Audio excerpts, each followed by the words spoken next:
Magba-brand out na naman, kaya sinarge ko na to. Gandahan dito, mas marami ng bago ngayon, mas magagaan. Pero ito like ko itong dala sa pick up, pati sa lahat ng car camping namin.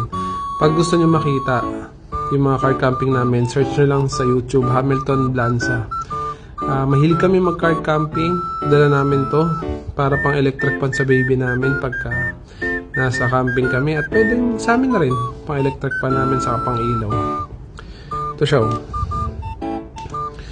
Mahigit ano na to, 2 years na, gumagana pa rin. 800 watts. Daddy, what are you doing, Daddy? I'm videoing this gadget. Pagka gusto niyo ito, nasa yellow basket lang. Dito. 2 years na. Ayos pa rin. Tapos, solar panel kami nagsa-charge. Pagka nasa bahay naman, sa outlet. Electric outlet. Para sure box, brand out man or car camping, pwede to.